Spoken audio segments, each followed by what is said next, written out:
محمد سوائے ہم امام مظلوم کربلا کے، مجھ سے کہا گیا ہے کہ میں زیارت کے لیے تابوت جو چند لمحوں میں بس آئے گا، زیارت کریں گے، ماتم جلسہ سی نظر نکل لے گا۔ آل محمد کے ہاں خوشیاں کم ہیں، غم زیادہ ہے۔ آپ نے سی غمے کا ایک منظر ماتمی جلسے سے سماعت کر لیا۔ 4 برس کی یتیمہ کے رخسار پہ تماچوں کے نشان ہے، جو رو کے کہتی ہے ہائے بابا، ہائے بابا۔ بابا یتیمی اسی کو کہتے ہیں کہ رخسار پہ تماچے مارے جائیں۔ بابا اس گھر سے کبھی کوئی خالی ہاتھ نہیں لوٹا، جس نے بھی سوال کیا اس کا سوال پورا کیا گیا۔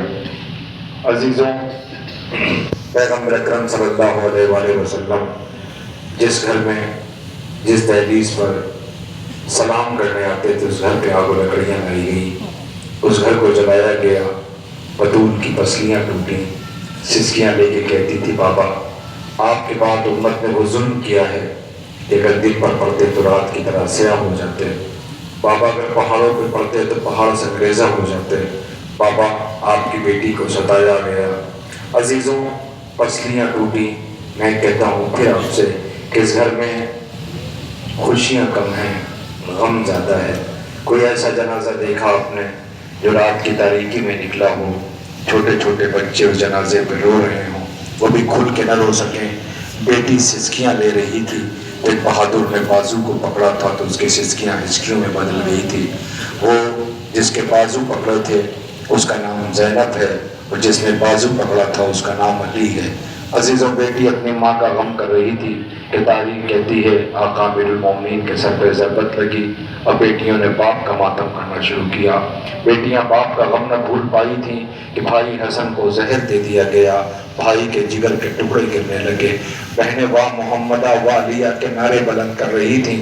حسن کا جنازہ گھر سے نکلا تو جنازے پہ اتنے تیر برسائے گئے کہ جنازہ واپس گھر کو آیا۔ کسی نے آ کے کہا بی بی تیرے غریب بھیا کا جنازہ واپس آ رہا ہے۔ زینب سر و سینہ پیٹ کے کہتی ہے ہائے میرا مظلوم بھیا۔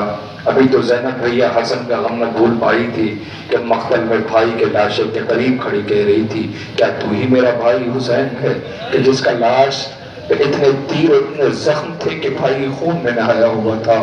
مگر غربت کا عالم یہ ہے کہ بھائی بے کفن تھا، بہن کے سر پہ چادر بھی نہیں تھی۔ ایک فطرہ کہتا ہوں اے پیغمبر اکرم صلی اللہ علیہ وآلہ وسلم، آپ کا تابوت یہ سوگوار اپنے کاندھوں پہ اٹھا کے ماتم کر رہے ہیں، لیکن ذرا کربلا آ جائیے اور آ کے دیکھیے جس نواسے کی ناز برداری کی تھی وہ صبح سے لے کر عصر عاشور تک جنازے اٹھاتا رہا۔ وہ اپنے ساتھ ایک 4 برس کی بیٹی کو لایا تھا۔ بس ایک فطرہ کہہ دوں گا اسی پہ تابوت آ جائے گا۔ مجھے یقین ہے کہ آپ تھکے ہوئے ہیں۔ سپاہی حسینی بنولی سادات، دن میں آپ نے ماتم کیا، میں ساتھ میں تھا، آپ شرکت کیا، آپ آرام کر لینا، لیکن 4 برس کی بچی کی زندان میں کیفیت یہ ہے کہ وہ جس رخ لیٹتی ہے اس کا چیخ نکل جاتی ہے، اس لیے کہ رخسار اتنا زخمی ہے کہ اب تو خواب پہ بھی اسے نیند اور سکون نہیں ملتا ہے۔ وہ سانس لے کے کہتی ہے بھیا، ایک فکرہ کہہ دوں اگر آپ نے احساس کر لیا تو گھروں تک روتے ہوئے جائیے گا، جب یہ دونوں جنازوں کے قریب جائیے گا تو اتنا کہیے گا واہ غربتا، واہ محمدہ، واہ فاطمہ، اللہ اکبر۔ بڑی غربت اور مظلومیت ہے۔ بس 4 برس کی بچی کے مسائل سن رہے تھے، بالکل اسی سے متصل ہو کے صرف ایک فطرہ کہتا ہوں، بس کیفیت کا اندازہ لگا لیجئے گا، گھروں تک روتے ہوئے جائیے گا۔ آپ کو پتہ ہے سکینہ جب کربلا میں عصر عاشور تھی تو اس کی کیفیت یہ تھی کہ جب عباس کے قریب گئی تھی تو مشق لے کے دوڑتی ہوئی آئی تھی۔ زندان میں پتہ ہے بی بی دیوار کا سہارا لے کے چل رہی ہے، پسلیاں اتنی ٹوٹی ہوئی ہیں کہ بھیا سجاد سے کہہ رہی ہے بھیا پیاس کی پہچان کیا ہوتی ہے؟ اللہ اکبر۔ ایک فقرہ اور کہہ دوں کہ اس بی بی کا بابا زندان میں اپنے بابا کو یاد کر کے روتی ہے اور یہ کہتی ہے بابا بابا بابا کب آؤ گے بابا؟ بابا سکینہ انتظار کر رہی ہے۔ اے زہرا بابا پہ روتی تھی دن رات، تو بی بی امت نے آ کے یہ کہا تھا یا تو دن میں رویا کرو یا رات میں رویا کرو۔ سکینہ زندان میں روتی ہے تو سپاہی آ کے یہ کہتے ہیں، اس سے کہہ دو کہ یہ خاموش ہو جائے۔ سجاد سے رو کے کہتی بھیا کیا بابا پہ رونے بھی نہیں دیا جائے گا؟ کیا مظلوم بابا پہ آنسو بھی نہیں بہا سکتی؟ ارے کلیجہ پھٹ گیا۔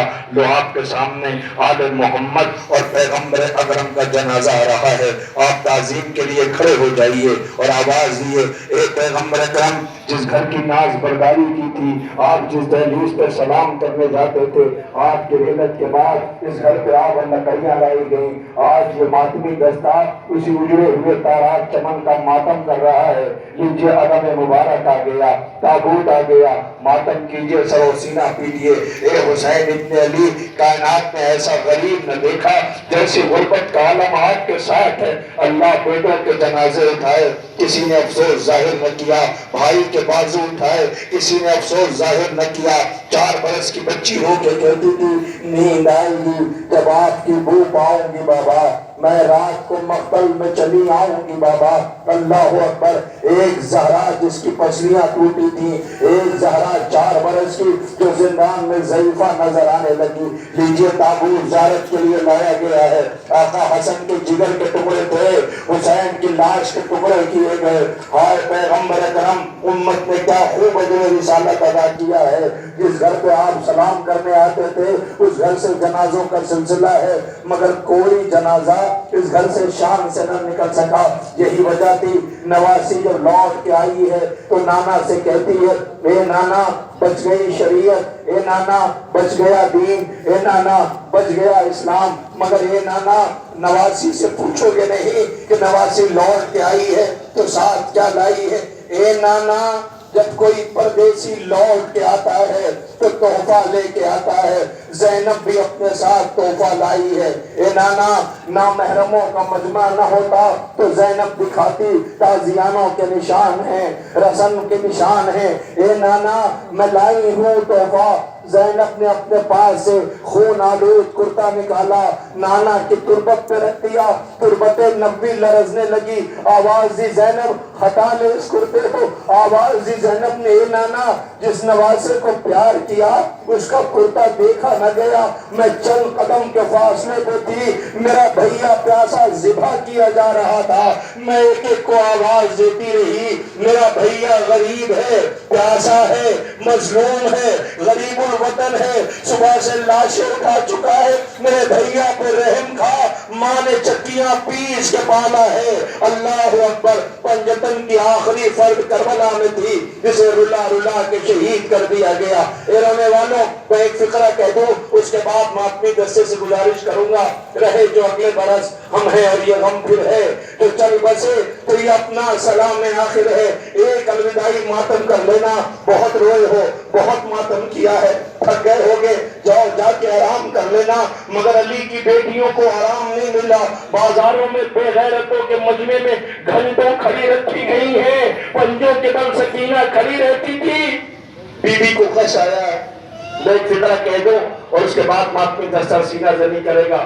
عزیزوں آپ کو پتا ہے، کبھی بھی آپ محسوس کیجئے گا کہ کبھی کسی کی بھائی کو بھی کسی بہن کے سامنے اس کے بھائی کا تانا نہ دیجیے گا، اس لیے کہ بہن بھائی کا تانا نہیں برداشت کر پاتی۔ بیٹیوں کو کبھی باپ کا تانا نہ دینا، بیٹیاں تانا برداشت نہیں کر پاتی۔ ایک فقرہ کہہ دوں، کلیجہ آپ کا پھٹ جائے گا۔ زینب کو زخم یہ نہیں تھا کہ بازو بندھے تھے، یہ زخم نہیں تھا کہ ہاتھ سے گردن بندھے تھے، زخم یہ نہیں تھا کہ لینوں نے پتھر مارا، زخم یہ تھا کہ بازاروں میں یہ کہہ کے بلایا جاتا تھا، یہ علی کی بیٹیاں ہیں، یہ علی کی بیٹیاں ہیں، یہ علی کی بیٹیاں ہیں، یہ باغیوں کی بہنیں ہیں۔ اللہ اکبر۔ زینب کا کلیجہ پھٹ جاتا تھا۔ دربار میں بیٹیاں کھڑی تھیں، یزید شراب کے نشے میں تھا، ملعون بیٹھے ہوئے تھے۔ ایک مرتبہ یزید نے یہ کہا تھا کہ میں نے سنا ہے علی کی بیٹی بھی دربار میں آئی ہے۔ بی بی نے فضہ کے پیچھے اپنا سر چھپا لیا۔ ارے کیا سن لیا؟ میں نے پڑھ دیا ماں صاحب، آپ نے سنا ہی نہیں۔ علی کی بیٹی نے فضہ کے پیچھے سر چھپایا۔ کون فضہ؟ جس نے دیکھا تھا کہ زینب کو کبھی سورج نے بھی ننگے سر نہ دیکھا ہو، جس کا عباس جیسا بھائی ہو، جس کا حسین جیسا بھائی، وہ آج دربار میں سر چھپا رہی تھی کہ ایک مرتبہ کہتا میں نے سنا علی کی بیٹی آئی ہے۔ شبر تازیانہ لے کے آگے بڑھا، فضا دوڑ کے کہا خبردار آگے نہیں بڑھنا۔ یہ حسن کی بہن کے مسائل پڑھ رہا ہوں، پیغمبر اکرم جس کے تابوت کو کاندھا دیا اس کی مواسم کے مسائل پڑھ رہا ہوں، جسے ام المسائل کہا جاتا ہے۔ آئیے کہتی ہے کہ شبر آگے بڑھا، فضا سے کہتا فضا ہٹ جاؤ سامنے سے۔ فضا کہتی نہیں، میری لاش پر سے ہو کے گزرنا ہوگا، میں ہٹنے والی نہیں ہوں۔ میں نے دیکھا ہے کہ اس بیوی کا بابا کتنا احترام کرتا تھا، اس بیوی کے رسول اکرم کتنا احترام کرتے تھے۔ عزیزوں وہ کہتا ہٹ جا سامنے سے۔ فضا کہتی نہیں، میں نہیں ہٹوں گی، میری لاش پر سے ہو کے گزرنا ہوگا۔ نہیں مانا شب، جس نے سکینہ کو تازیانے لگائے تھے، جس نے سکینہ کو تماچے مارے تھے، جس نے حسین کو پس گردن ذبح کیا تھا، اس نے فضا کے ہاتھوں پہ تازیانہ مارا، فضا کے ہاتھوں سے خون کا فوارہ چھوٹا۔ فضا نے خون کو دیکھا، دربار پہ نظر ڈالی، دیکھا حبش کے سپاہی موجود تھے کہ تمہاری غیرتوں کو کیا ہو گیا ہے۔ حبش کے سپاہیوں نے لہجہ پہچانا، ارے یہ تو میری شہزادی ہو چکی ہے۔ ان کی غیرتوں نے گوارا نہ کیا، سب نے تلواریں نکال لی، دوڑے ہوئے یزید کے تخت کے قریب پہنچ گئے، یزید کو حلقے میں لے لیا کہ خبردار روک لو شمر کو، ایک قدم اگر آگے بڑھا تو اسی دربار میں خون کا دریا بہہ جائے گا، تو ایک فقرہ کہوں گا اسی پہ ماتم یہ ماتمی جیسا کرے گا، دیکھتا ہوں آپ برداشت کیسے کرتے ہو۔ ایک مرتبہ حبش کے سپاہی کہتے ہیں کہ روک لو شمر کو، اگر ایک قدم آگے بڑھا تو اسی دربار میں خون کا دریا بہہ جائے گا۔ کیا اسے بھی علی کی بیٹیوں کی طرح لاوارث سمجھا ہے؟ اتنا سننا تھا کہ زینب نے آہستہ سے کہا اماں ہٹ جاؤ سامنے سے۔ نجف کا رخ کر کے کہا بابا علی تیری بیٹیوں کو لاوارث کر کے بلایا جا رہا ہے، ہائے قیامت آ گئی۔ جس کا عباس جیسا بھائی ہو، علی جیسا بابا ہو، حسنین جیسے بھائی ہو، آج بازاروں میں بے مقنع چادر ہے، واہ محمد واہ غربت واہ علی واہ حسین۔